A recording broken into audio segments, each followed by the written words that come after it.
All right, so I went to Adobe Max. I had the wonderful, wonderful opportunity that you guys sent me to Adobe Max, which was in Los Angeles. And Los Angeles isn't my favorite city, but this was a really cool conference, and there's lots of really cool creative people there. So this was kind of an awesome opportunity. So if you're not familiar, Adobe Max is Adobe's creativity conference. It's also kind of like, how Apple has keynotes where they unveil new products. This is kind of Adobe's chance to say, here's what we're doing that's new and might change your profession if you're a graphic designer or you work with media. And they have this weird logo here. You can see the X doesn't really look like an X, and my brother complained about that all week. But it was a interesting approach because they had this stage I'll show you in a screen a few slides forward where they could project all this different stuff onto it. It was really creative. They really try to live up to the creative conference thing, even down to the small details. So my attendee badge came, it was black and white. It was only like the zebra stripes. And they had all these Sharpies and they just said, hey, make your badge your own. And they also had these chalk walls where you could draw. So of course, I had to put a CU logo by itself with no campuses listed next to it. Um, they cleared that every day so people could add new artwork. They also had these weird displays set up for like the history of Photoshop. So, throughout, these were actually working computers that had the old versions of Photoshop on them. So that's a Mac Classic on the left. And I actually sat down and tried to use it, and it's really slow. So maybe not fun to edit on. But it's even weird to remember how we had this weird age of clear computers, as you see on the right, in the early 2000s. And I promise it's not all tour travel show, but I'll actually get to the good content. This is me outside the convention center, and this whole stadium seating thing seated about 7,000, and it actually got completely full. So it was pretty nuts how many people were there. So here's that stage I was talking about. They have that Max logo and they can project onto it. And it was kind of interesting to see. Like, it was some of the highest quality projection I've ever witnessed in person. Um, and it seemed really sharp the way they were able to show different things on different parts of the stage. So what happened at Adobe Max? Why do we care? Well, they did have these prominent keynote speakers. Myra Coleman, she's an illustrator and writer. Baz Luhrmann, you may have seen the movie Moulin Rouge or the modern day Romeo and Juliet or some other movies. He did The Great Gatsby a couple years ago. I have some interesting things to say about his speech. Also, Ella Luna and Brandon Stanton. So Myra Coleman, she used her keynote time basically to tell lots of weird stories about her family. She kind of lives her life as a curator and observer, and she writes these children's books and these poetic little sketches with interesting sentences beside them. And she had some interesting quotes I took down during her keynote, like, the meaning of life is having a cup of coffee and being alive. Or, my job is to wander around in a stupor and an empty brain and tell about what I love. Now, who wouldn't want that job? Somehow she gets to have that job. The point of everything is to digress. I think one of the things she's famous for is she did this book looking at Lincoln, and the Smithsonian actually rigged up Lincoln's stopwatch that he used, his pocket watch, so that it would tick for 10 seconds. And she had composed a song and lyrics that got performed over it. So, that's something to look up if that sounds interesting to you. So you can see the sort of, wishy-washy graduation day presentations we got from the keynote speakers. Here was Ella Luna. She was the design lead of the Mailbox app. So if you've never downloaded the Mailbox app, it's actually owned by Dropbox now. It's pretty well regarded for being pretty well designed. They kind of invented this thing where you swipe to the side to quickly schedule an email so that you can come back to it. And the Outlook app actually has that now. Well, it turns out she quit her job at Mailbox to pursue her art full time. And maybe, when you get in on the ground floor on something like Mailbox, you have the resources to quit your job and pursue your art full time. But even so, she had some really cool things to say. She kind of told this hippie story of like having a dream of a white room and that, she would be at peace in that room, blah blah blah. And that's when she decided to quit her job and get this white room apartment and just paint all day every day. But beyond that, she kind of talked about this concept of should versus must. And the should is what you grow up with. It's what shapes you as a person. Rules that help you when you're a child and you need rules.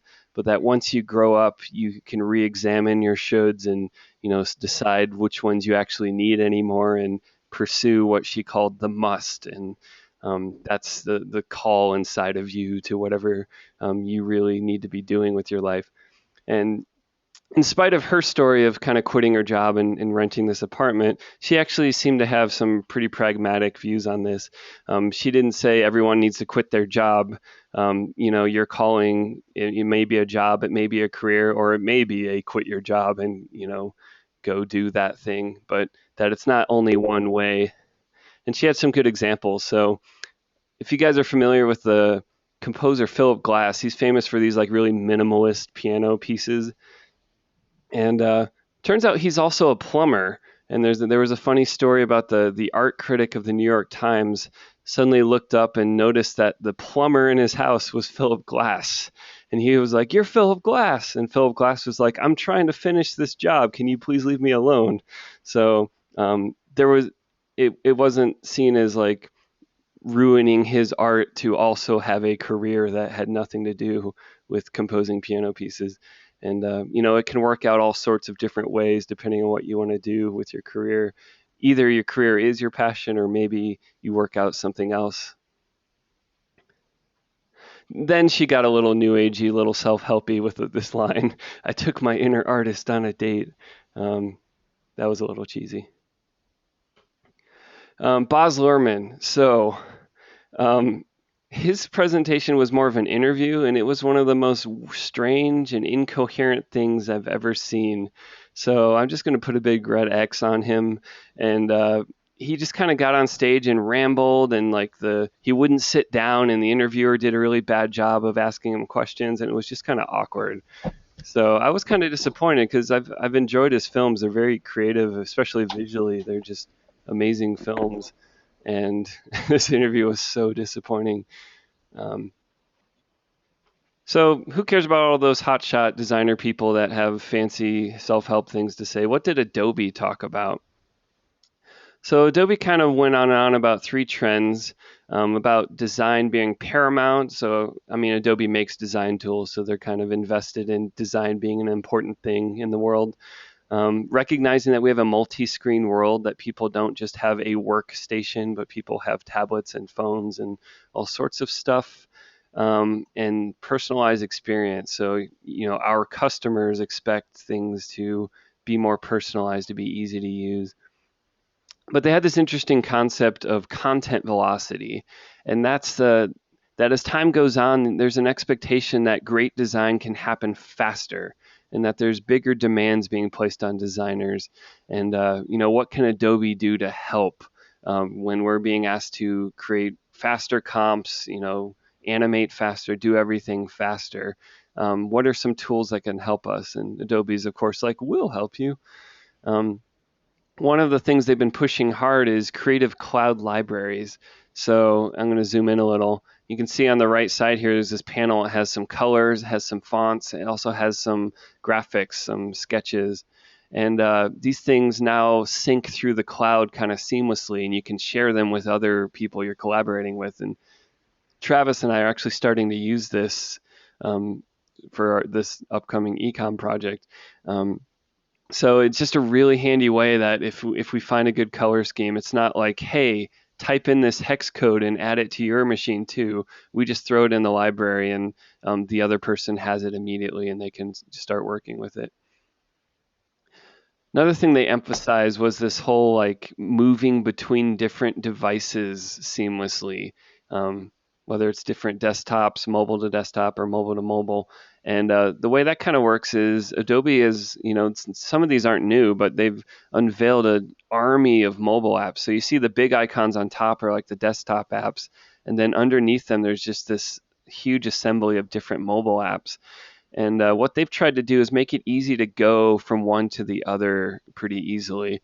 And so the mobile apps aren't as full featured because it wouldn't be fun to try to do everything Photoshop does on your iPhone. It just wouldn't work. But there are certain things you can do on your iPhone.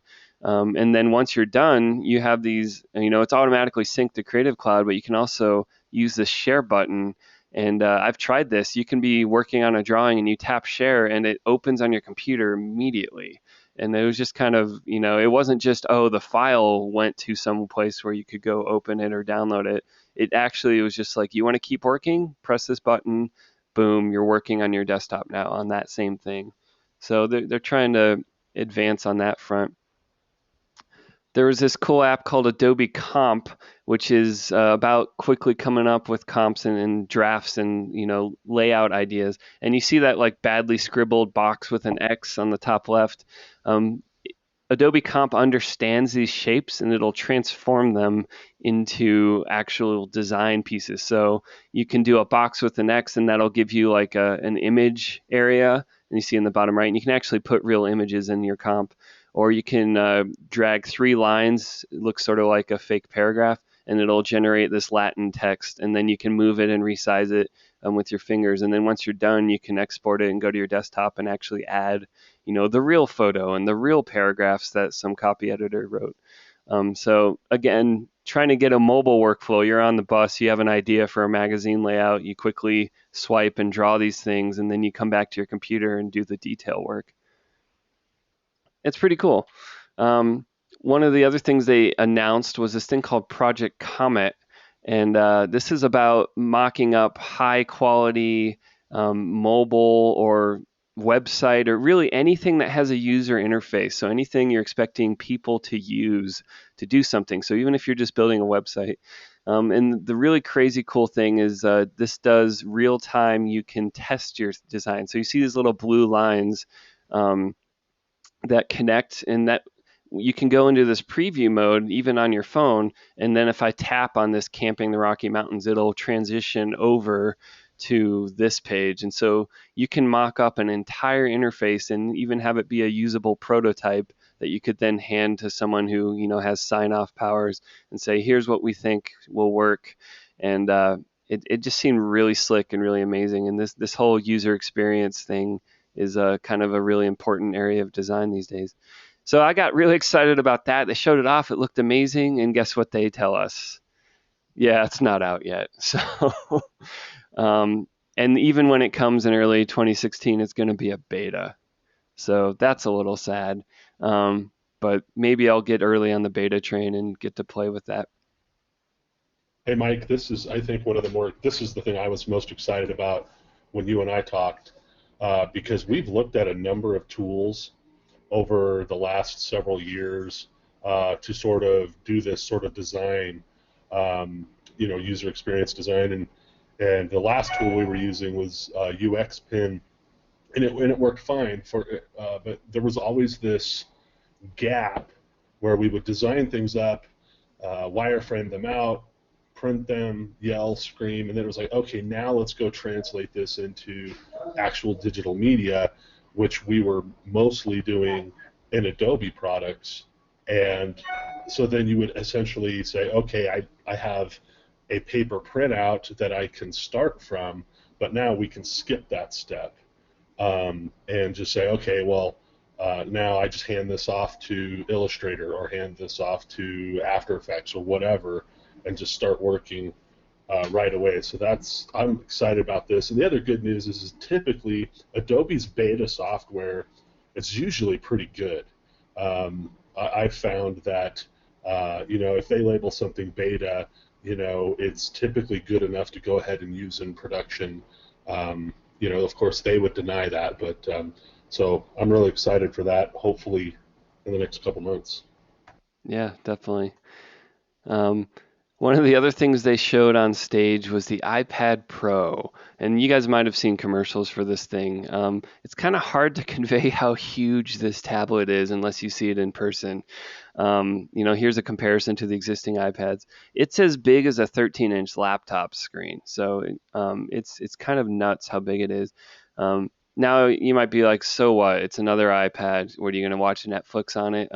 One of the things Apple added with this Pro is this new pencil thing, and what that gives you is super low latency. So I actually got to try this at the Apple Store the other day, and when you're drawing, it doesn't lag behind your pen at all. So have you ever tried to draw on your tablet and you just notice that like the mark you're dragging across the screen is like half an inch behind your finger, and that kind of just ruins everything if you're trying to do actual sketching. Like it's fine when you're just trying to tap your emails, but when you're actually trying to draw, that latency is kind of a deal breaker.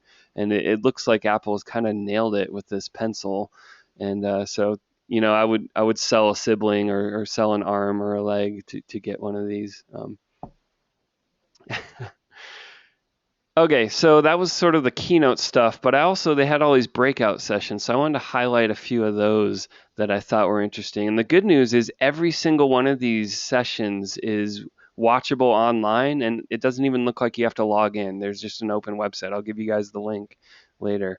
Um, so there was this one I went to called "How to Use Type to Seduce Your Reader." It's a conference, so they always have to have these like BuzzFeed headlines that are, super clickbait. This was a cool one though. This was a guy from Type Ed. I forget his name just off the top of my head right now, but it was kind of a primer on typography. So, how do you use a grid? How do you space out a paragraph? What kinds of grids are there? What kind of layout are you going for? I'm going to skim through this, but the presentation was really cool. Headings, subheads, run-in subheads, body copy, captions, all these concepts.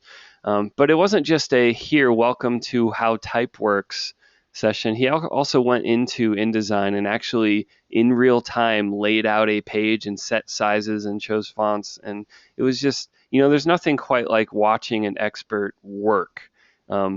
To learn from. There's principles, there's someone telling you something, but sitting there and actually getting to watch them do their thing sometimes teaches you just as much as the straight up lecture, maybe more. Um, One of the other really, really interesting things I think for us is this Adobe Character Animator, and this is another beta Adobe thing, so it's not quite full time product yet. Um, but the way this works is basically they've built in tools that make it easier to basically be a puppeteer and to move characters around when you're animating. And so instead of having to do everything from the ground up, rigging your character, they've kind of taken care of some of that. But what's really blew me away was when you're recording your character, you can actually turn your webcam on. I'm going to zoom in here a little bit. And it's kind of hard to see in the screenshot, but in real time, it puts red dots on his face, kind of tracking different parts of his face. So if he moves his eyebrows up or if he opens his mouth, the character does the same thing. And he has his microphone on, so when he speaks, the character pretends it's speaking. And it does this automatically. And you can also drag their arms and move their limbs while you're animating. And so you press record and you perform with your face, and then you hit stop, and it's captured that performance. And maybe we're not all method actors, and so maybe you can act with your eyes and you can act while you're talking, but you can't do both at the same time. Well, you can record individual components. So you could do one take, I'm just doing eyebrows this take, and then next take I'm gonna move my eyes around, and then the next take I'm gonna open my mouth and do the speaking part, and so forth. And it's really slick. It's still kind of beta, but it's really slick, and we are looking at using that. And I know, Travis, you've been playing around with that the past couple of days. It is. I killed probably 3 hours the other night just making Frankenstein. They have a Frankenstein sort of character that you can use in one of their tutorials, and I just left it running as I was doing other work just to sort of get a feel for how accurate it was. And apparently, I'm quite expressive when I talk because the eyebrows were dancing all over the place as I was talking, and I was just shocked at how accurate it was. I'd say the mouth movements are probably where they need the most work, There were some times where it did come across as South Park ish. But as far as the head movements, my eye movements, I would tilt my head to the side and look up, and it was real time capturing that. It was amazing. Awesome. So yeah, we are going to look into using that on some future videos. So one of the biggest delights at this conference was Susan Kerr or Carr. I don't know how she says her name. Does anyone know who she is? Well, Travis, of course you do. Um, well, then this will tell you. Do you recognize these? So Susan Kerr was the icon designer for the original Macintosh, and I especially love the bomb and the clock icon at the top. And she basically just told lots of stories about what it's like working within the extreme limitations of, these are 64 by 64 pixel grids that you draw on, and how do you make something that conveys something to the user? And it was just kind of a fascinating design question. And I like this quote from her. The best icons are more like traffic signs than graphic illustrations. And she just seemed really delightful. And, if you're just interested in watching a really happy creative person, I would watch her session. It was awesome. So a few other sessions, things that we might be able to use in some of our productions, if they come up. One of the Adobe After Effects sessions I went to was all about how to do this 3D text. You may have seen this in some videos where the camera is moving forward and it looks like the text is part of the scene. It shadows some real world object. It looks like it's actually on the floor or on the table. That actually was not too hard to do because the software is really smart about interpreting footage and knowing what's the ground and what's the wall behind. And so you can actually place 3D objects that move even though you shot real camera footage. So that would be something I'd be interested in doing if we ever have a good excuse to explore that. Um, there's also a session on if you draw something on paper, what's the best way to scan it into Photoshop if you're going to actually color it or create vectors out of it. So that was really cool. I'm planning on investing more in my sketching abilities. Um, there was one really amazing feature of Adobe Audition, and that's they had this feature where one of the things when you edit like a 1 minute trailer or a sizzle reel is you want this exciting music that kind of carries someone on a story, and they have this feature that'll actually set music to your edit points. And it'll actually find, it remains to be seen if this is sort of like an iMovie thing where it works great in the demo, but doesn't really offer any value, but it seemed really cool on stage. He had this song that had all these ebbs and flows and these explosive parts and these quiet parts, and he basically said, "Audition, do your thing," and it did a pretty reasonably great edit of that song to fit the footage. And he could go and tweak from there, but it was just kind of amazing to Where see does how. the music come from? Like Adobe stock? I think he just had a song that he wanted to use already, but Oh, okay. I don't know if Adobe Stock has music or not. Um, I also went to a session on black and white photography and what kinds of photos actually work in black and white. And sometimes your worst color photos are actually amazing in black and white because you have bad extreme lighting or the colors just don't work in a color photo, and you strip it down, and suddenly it looks amazing. And there was also lots of editing tips on how to actually process the image after the fact.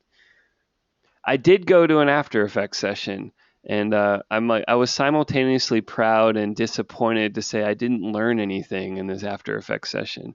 But by no means does that mean I know everything about After Effects. But it was kind of oh, I need to do the right thing and also learn this tool I'm using most of the time in this job. And it was kind of stuff I had already seen on YouTube and so forth.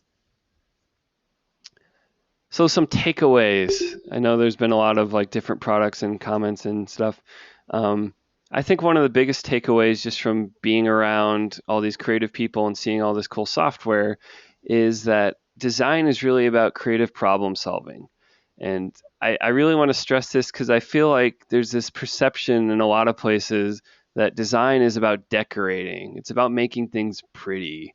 It's about choosing colors and holding up different kinds of curtains, and um, that's not what design is. To me, design is we have this problem. People don't know how to do this, or they don't know what's happening in the organization, and you use design to figure out how to solve that problem. Um, so that's one of the biggest themes I would stress. And it's kind of how I try to live my life in terms of whenever I'm making anything, I'm trying to think about how design might help improve the result. Another thing is tools change all the time. Adobe changes Photoshop, and you're like, where did my cheese go? But you can carry what you've learned with you. So, um, in 10 years, I might not be using Photoshop or Microsoft Word or whatever Drupal or whatever our CMS is. Um, but I can learn principles along the way. I can learn, how do you lay something on top of something else? How do you use a drop shadow? How do you do all sorts of things? And even if the tool changes, I still grow and can learn and be more useful. I think it's worth doing things well. I try to live by this too. It's kind of hard to quantify sometimes, but I think by putting in the time to do things well, it can save you 1,000 headaches later. I wish, I don't actually wish this, but sometimes I wish we actually had some control over the Oracle software we use. But sometimes it's not the most user-friendly thing on earth. Um, Here's another one. Empathy can really help inform design. Um, Being able to think. So I would just think in our jobs, if we're crafting an email, if we're crafting a training, if we're creating a step-by-step guide, if we're delivering a webinar, even if we're just interacting with someone face to face, being able to understand where they're sitting and it may be obvious to me, duh, you click on this and you do that, and I've done this 1,000 times. How come you don't know how to do it? Really being able to get in their shoes and see why something is hard for them or doesn't make sense at first can really affect the way you choose to communicate. And so I'm really proud of our department so far that we don't do these emails that are 5 billion paragraphs long and don't have headings and image. Like we really try to create these things that are easy to read and accessible. Um, Another thing is I have so much to learn. It was kind of daunting to be around all these creative people because some of them are so good, and it's very humbling to see people who are way ahead of you, way better at so many of these things. And I kind of want to keep that humility as long as it's a healthy humility. I don't want to feel like I'm a failure and I'm not doing good work, but it is kind of humbling to be around some amazing stuff.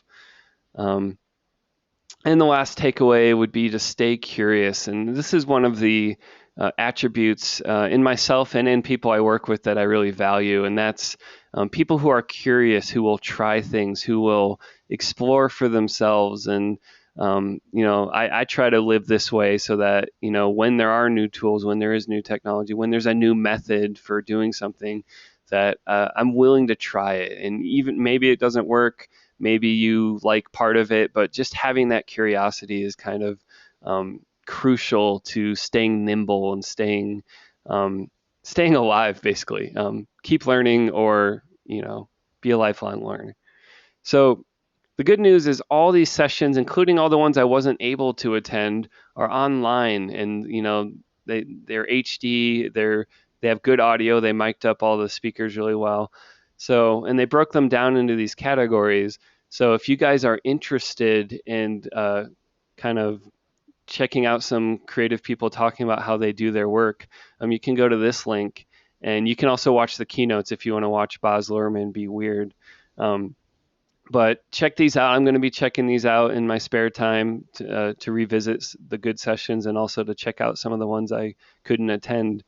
And overall, I had a great time. I got inspired. I got to see some of the roadmap of what's coming our way as far as design tools. And the last note is they're going to be in San Diego next year. So, I mean, if you want to send me again, I wouldn't even be mad. So that's all I prepared, but I do want to give you guys a chance to ask me any questions about any of this stuff.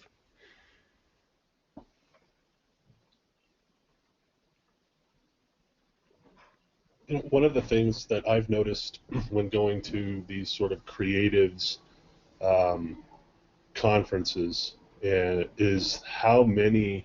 You mentioned it being a humbling experience, and it always is. It's, you're in a session and you're sitting next to somebody who's written a book about whatever it is you're trying to learn, and they're not even presenting. They're an author, and they're there to learn with you.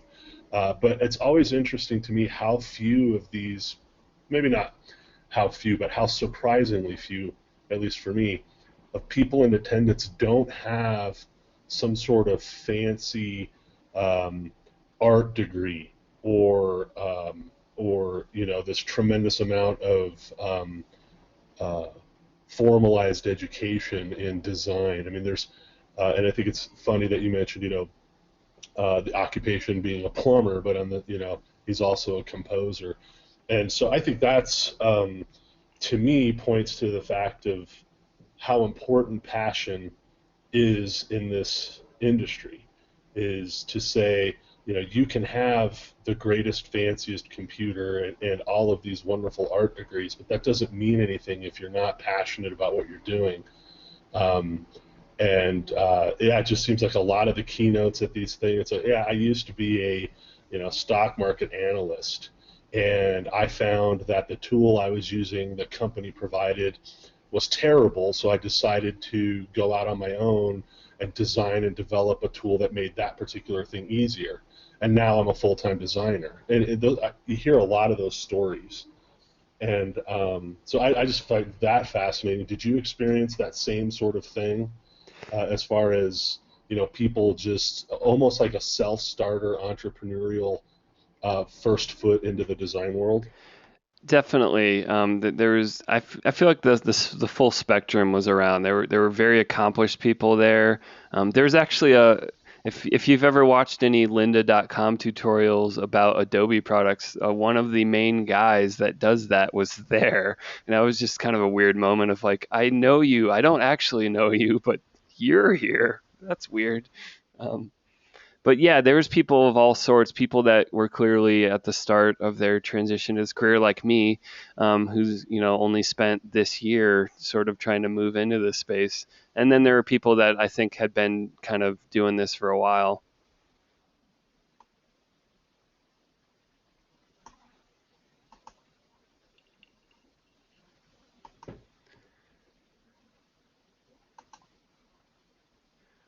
Well, if there are no other questions, we can close this. I didn't actually think this was going to take an hour, but did want to share. And before we got too far away from it, where it was like that thing 2 years ago, let's talk about it. One other thing I did want to mention is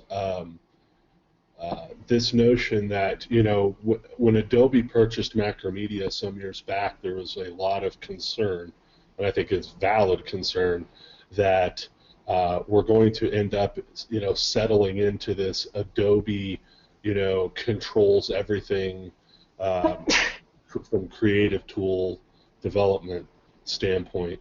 And what's I'm excited about a lot of the things that they're releasing, but I think we should also make sure that we're paying attention to other tools that are new to the market, or maybe they're tablet only, mobile only, tools to accomplish some of this.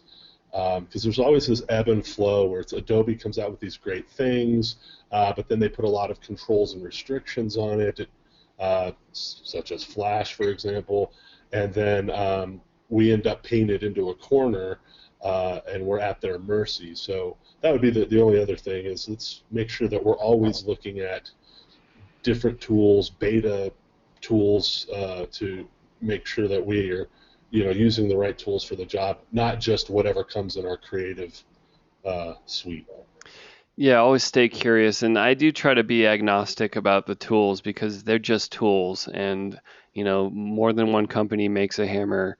And in fact, that Project Comet thing I showed earlier, that's really a response because a third-party tool, Sketch, has kind of taken over the UI design world, and people are switching over to it in droves, and Adobe's like, "Whoa, we're losing people." That's good competition. It forces them to be better.